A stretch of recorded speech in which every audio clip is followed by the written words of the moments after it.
Good evening. You're watching The Big Story with Haryanto Diman. I'm Olivia Koe. Now, before we get to our stories, if you're new to this channel, do tap on the red subscribe button down below. The Health Ministry confirmed 690 new COVID-19 cases as of noon today, taking Singapore's tally past the 15,000 mark. 6 Singaporeans and permanent residents are among the new patients.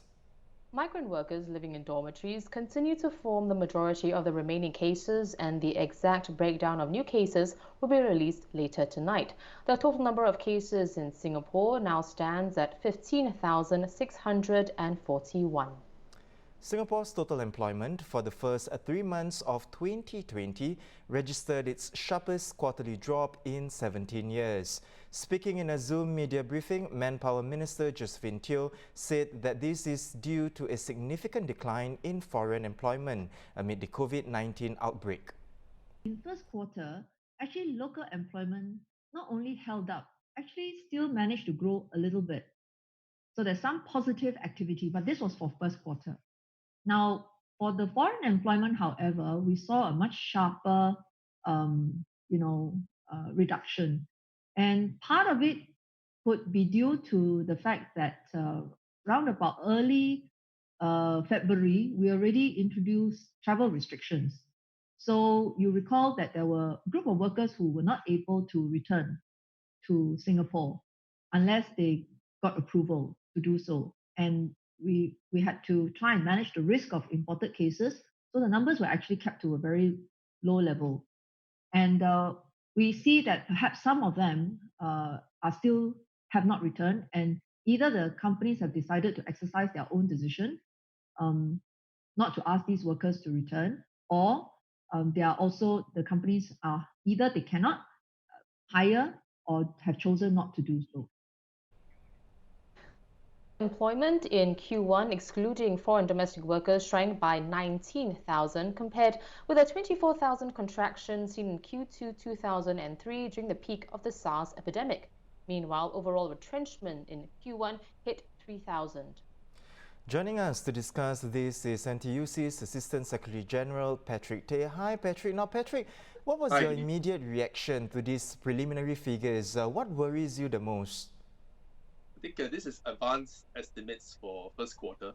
So I think the key thing that we're looking at is retrenchment numbers, looking at unemployment figures as well as employment growth. So the fact that there's a sharp drop in foreign employment growth, that's something worrying. 19,900 drop.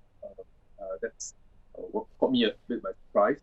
And of course, retrenchments have gone up from 2006 the last quarter to 3,000 this quarter, and of course unemployment has gone up to 2.4% overall, and particularly for Singaporeans 3.5%.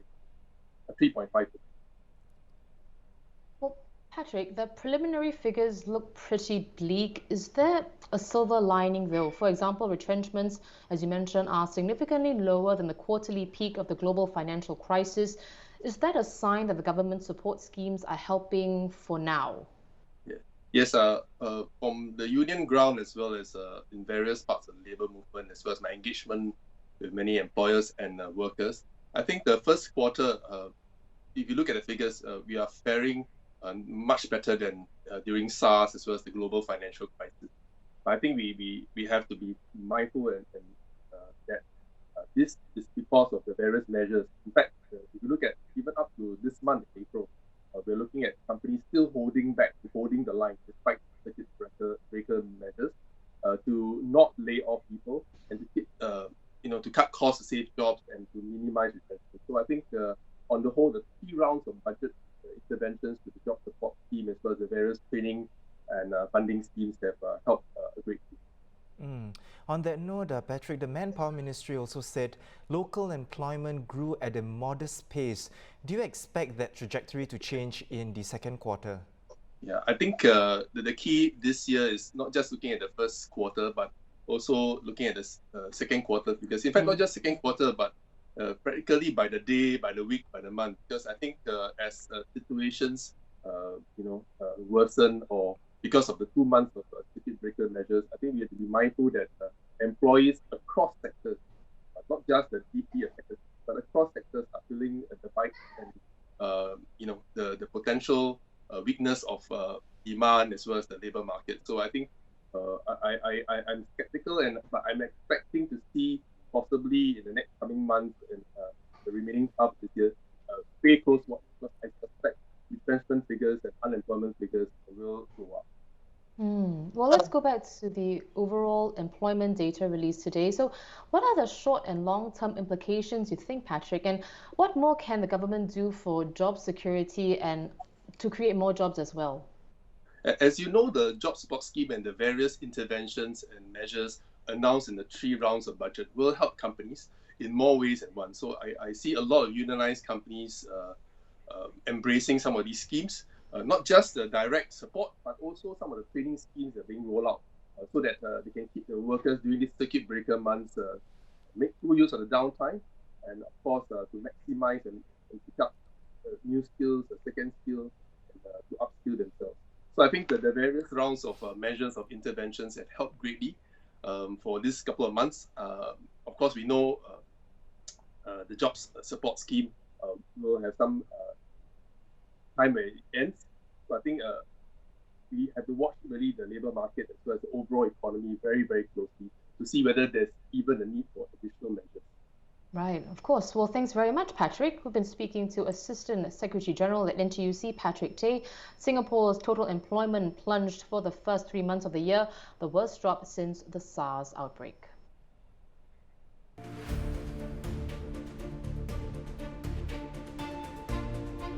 In other news, Law and Home Affairs Minister K. Shanmugam came down hard on the circulation of fake news once again today, questioning the intention of videos that inaccurately depict the well-being of foreign workers in Singapore.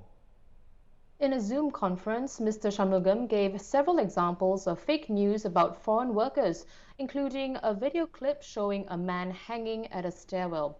The Singapore Police Force said the video wasn't recorded in Singapore. Really, you ask yourself, what is the intention behind these videos? It's quite dangerous because the intention is to try and create fear and panic amongst our foreign worker community. There's several 100,000 of them, many of them in dorms, others in factory converted dorms outside or private residential premises. It's to create panic, it's to create unhappiness, anger, and hopefully violence. When people panic in such situations and get angry, they can, of course, riot. And also to make our own people, Singaporeans, believe that, these foreign workers are being treated badly. It's a very malicious type of video. Moving on, researchers from the COVID-19 research group at the National Centre for Infectious Diseases found that local transmission of the virus in the general community has been low. This is at least up until the middle of March. While this finding shows that Singapore's contact tracing efforts have been effective, it means immunity rates here are low as well, and much of Singapore's population remains susceptible to the virus. Meanwhile, taxi giant ComfortDelGro is jumping on the booming food delivery service bandwagon with Comfort Delivery to help its drivers earn extra income during the outbreak. Capitalizing on its fleet of around 10,000 cabs, the delivery service is available daily from 9 a.m. to 10 p.m. Deliveries will be charged a distance-based rate starting at $6.50, and ComfortDelGro said all fees will go directly to the drivers. Staff excluding directors at supermarket chain Sheng Siong will get an additional month of salary. This comes as it posted a net profit of $29 million in the first quarter of 2020. The additional salary is a reward for the staff for working hard during this period of elevated demand. Let's now go to Dylan Ang for what's making headlines around the world.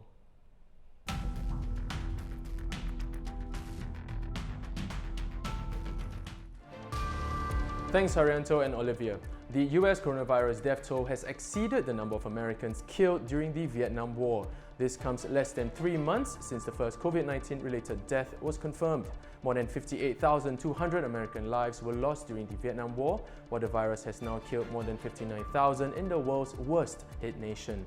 About 30% of the cases have occurred in New York State, followed by New Jersey, Massachusetts, California and Pennsylvania. In China, a study has reported that airborne coronavirus has been detected in Wuhan hospitals, adding to growing evidence that the virus could potentially spread through the air. The scientists said they had identified genetic markers of the virus in airborne droplets, many with diameters smaller than 1/10,000th of an inch. It remains unclear if the virus in the samples they collected are indeed infectious or if they are harmless virus fragments. That's it for our global updates. Back to you. Thanks, Dylan. Meanwhile, in North Korea, Kim Jong Un still hasn't been seen in public. He was absent from an April 15th event, North Korea's most important holiday, marking his grandfather's birth anniversary, and it has fueled speculation about his health. A pundit claimed in her WeChat account that Mr. Kim was dead. Others speculated that Mr. Kim was in critical or stable condition after heart bypass surgery. But South Korea said this week that Mr. Kim is alive and well. Let's take this discussion further with Global Affairs correspondent for the Straits Times, Benjamin Kang Lim. Hi, Ben. Now, Ben, out of all these theories surrounding Kim's whereabouts, which sounds the most likely? Well, your guess is as good as mine. But Kim Jong Un, I think, logically speaking, I think the theory that the Straits Times published today about his disappearing act, that he's fine, but then he just disappeared to justify his existence on the world stage, I think that theory may be the most plausible. He may be fine because the Straits Times talked to two sources. The first source at the outset said there was nothing wrong with Kim. And this was about around April 15, 16, 17. He told us, the source told the Straits Times that Kim was perfectly fine. But of course, we could not put out a story based on just this. And then recently, another source, a Chinese who was with ties to the Chinese leadership, a source with ties to the leadership, said that Mr. Kim actually just pulled this disappearing act because he was not happy with the way the rest of the world ignored him. Because the commemorations of his, to mark his grandfather's birth anniversary was on the 15th, if I'm not mistaken. Yeah. And then on the 14th, actually, North Korea conducted missile tests, right? Firing missiles from a jet fighter. But then there was little reaction from the world because the world was busy handling fighting the coronavirus.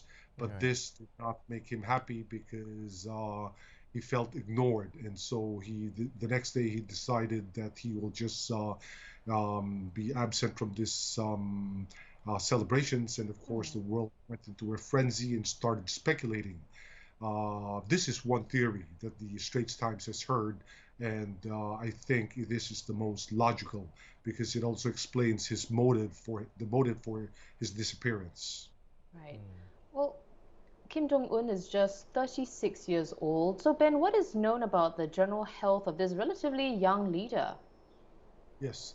Of course, he is overweight, as we can see, and there are reports that he is a chain smoker, that he smokes too much, and that the family has a history of cardiovascular problems.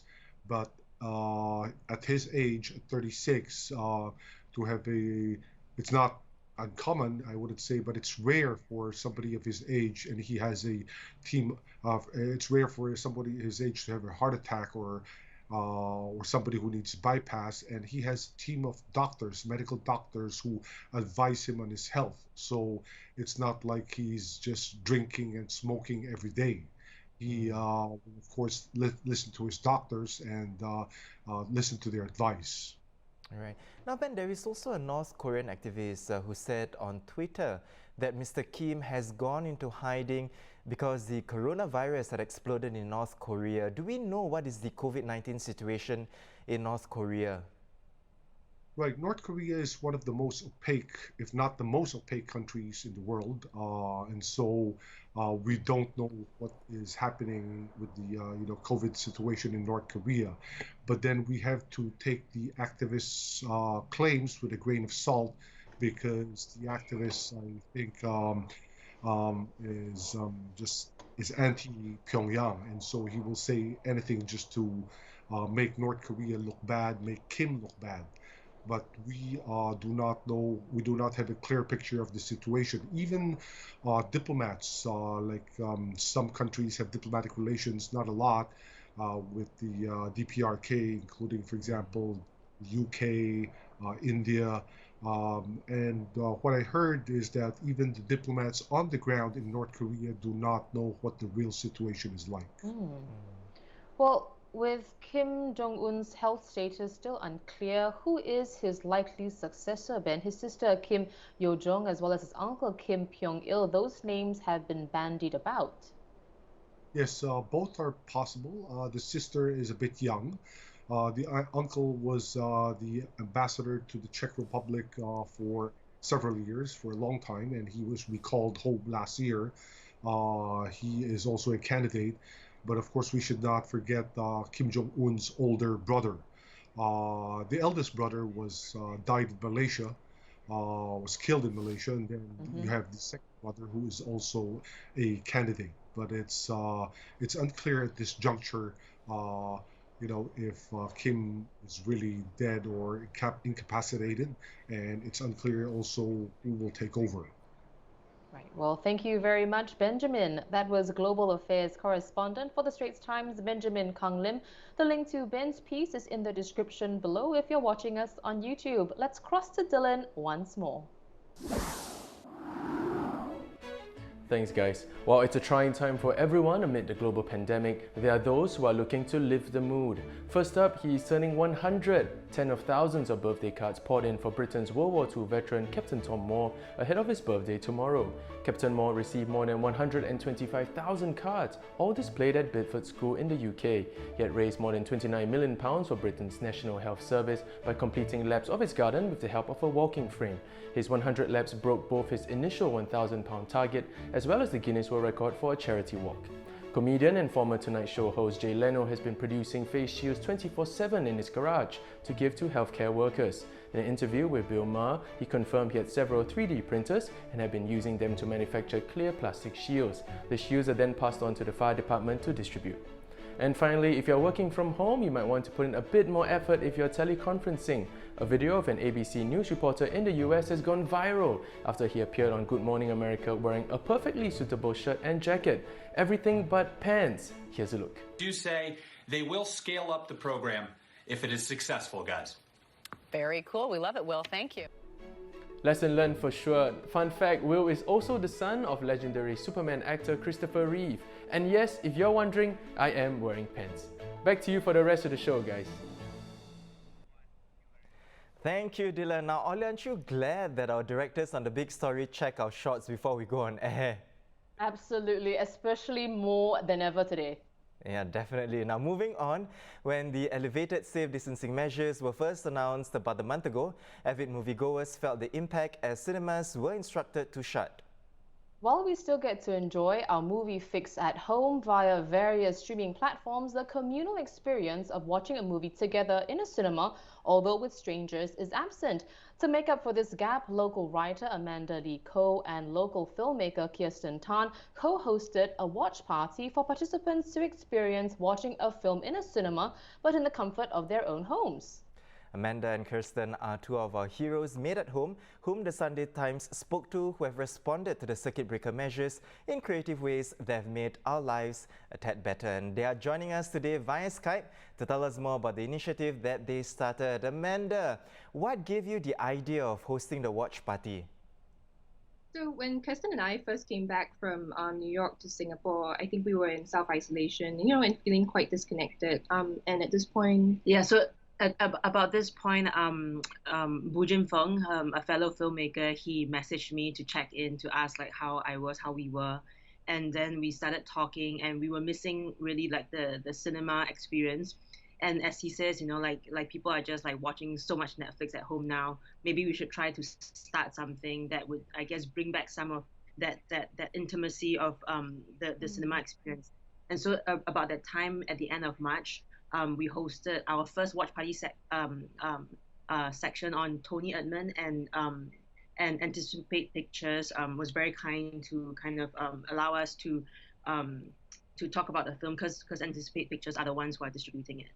And so and during that Zoom, so we had a Zoom discussion after that, and during that call we found out from Vincent, who was the founder of Anticipate, about how difficult it was as well for him to sustain through as an independent distributor during this pandemic period. And so from that, I think that we really wanted to replicate this experience. So that was the first one. Oh yeah, so this was, and it was amongst friends. It was a closer circle of friends, and we just wanted to create that experience for more people. And so we did our second watch party, which was for Portrait of a Lady on Fire, with a post-show discussion that would be on Instagram Live, so that more people could join us. Well, Kirsten, you're in the film industry. Do you think this way of streaming watch parties will reshape the way we experience cinema? I think it could become more and more common as people get used to the format, but at the same time, I don't think it will really take over the cinema experience, because after all, it's still a virtual experience compared to a physical one. So for me, I feel like it's an activity that could get increasingly common, but I don't think it can substitute an actual theatrical experience for me. All right. Now, ladies, Ollie and I, we are really excited. So are there any upcoming watch parties that we can look forward to, possibly the long weekend coming up? Yeah, actually tomorrow we're at one more, and this time it's with Objectives. So Objectives is kind of a non-profit that supports local filmmakers and photographers, and they've been putting together this short film collection, but because of COVID-19, they're bringing the entire collection online now, and so tomorrow will be the launch, and I'm personally very excited that we would we would launch it via a discussion of one of my very, very early short films called Come that I did in South Korea, and it'll be the session will be co-hosted with local actress Un Shuan. And it's wonderful because I think the repository of films that Objectives is putting in their film library, it's almost like a mini Criterion collection of Southeast Asia. And so throughout this whole circuit breaker period, people can feel free to just stream a wide variety of films. And also at the same time, the projector is partnering with Anticipate Pictures as well to screen a documentary on migrant workers called I Dream of Singapore. And all proceeds of that are going to go to Transient Workers Council to help our migrant worker friends through this tough period. So yeah, that's what we have. Exciting indeed. Well, thank you so much, Amanda and Kirsten, for taking time off to share more about your initiative with us. Thank you. Thanks for having us. And we're not heroes, I have to say. Yeah, they're like many more real heroes out there. So hang in there, guys. Yeah. Take care, everyone. Take care. Oh, that was too modest. We were speaking to our heroes made at home, Amanda Lee Koe and Kirsten Tan, who started an initiative to host watch parties for those at home in a bid to recapture the communal experience of cinema. And those are our top stories for today. For more news and videos, log on to straitstimes.com. And be sure to tune in to tomorrow's show as we approach the 100-day mark since COVID-19 hit our shores. The Straits Times Executive Editor Sumiko Tan speaks to Singapore's Chief Health Scientist, Professor Tan Chaw Chuan. Prof. Tan was the Health Ministry's Director of Medical Services back in 2003 during SARS. And he'll be discussing what Singapore is doing differently in our current fight against COVID-19. Before we go, if you haven't already subscribed to this channel, do tap on the red subscribe button down below. Once again, I'm Olivia Koe with Haryanto Diman. Stay safe, everyone.